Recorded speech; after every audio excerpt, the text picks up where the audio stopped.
Jason Bourne is an action film directed by Paul Greengrass. It stars Matt Damon, Tommy Lee Jones, Alicia Vikander, and Julia Stiles. Continuing the Bourne franchise, in this film Jason Bourne discovers that the program which turned him into a human weapon with no memory had something to do with his father. In the meantime, we have a corrupt CIA director who's involved in a plot with a social media company to develop the ultimate surveillance platform to spy on the public. We have action scenes and car chases and intrigue and all this sort of stuff. So if you think that sounds really interesting, I'm sorry to have misled you, because it's not. Now, while the original Bourne trilogy didn't exactly reinvent the wheel, they were a solid bunch of action movies. They sort of brought to us a new kind of action with Paul Greengrass's amazing direction and sort of shaky cam that actually worked. And so by all means, this movie should have actually been quite good, but it really just flatlined for me.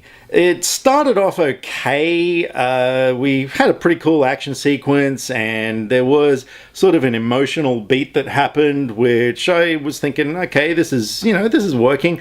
But after that, nothing happened. The characters weren't that interesting at all. Everyone seemed really miserable, and the plot was just a mess. This whole inclusion of the subplot with the social media company that is, developing this surveillance system was completely unnecessary. It served absolutely no purpose whatsoever towards the character of Jason Bourne and what he's going through. So for the first two acts, my mind was drifting. I was actually pretty bored throughout it. The third act admittedly picked up. We did have a really amazing car chase involving a SWAT van that was plowing through traffic and buildings and all sorts of stuff. It was really cool, admittedly. And then there was a fight scene. But the fight was okay, but I kind of wanted it to be a little bit more epic, really.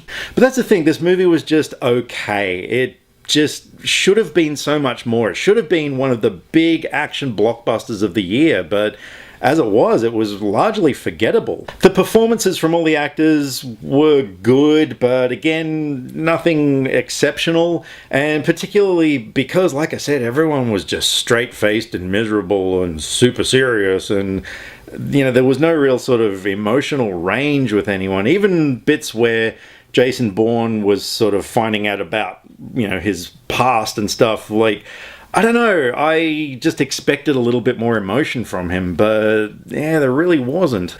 And realistically, that is all I can say. There's just not a lot of good going for it.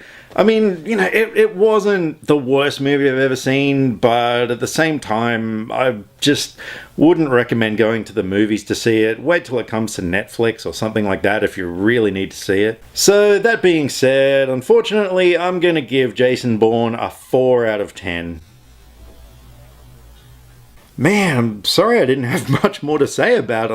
I really went in wanting to like the movie. Like I said, the original trilogy was such groundbreaking action films, and this should have been so much better, but yeah, it really wasn't. So thanks for checking out my review, and hey, if you like Jason Bourne, let me know why. I'd love to hear some opinions from people who dug the movie, and if you haven't already, please subscribe to my channel. I've got plenty more reviews coming up, including Suicide Squad next week. I'm heading out to a midnight premiere of that, which I'm really looking forward to, so that's going to be good. In the meantime, drop me some comments either here or on Facebook, because I like to talk about movies, and I would love to talk about movies with you. See you soon. Hey you there.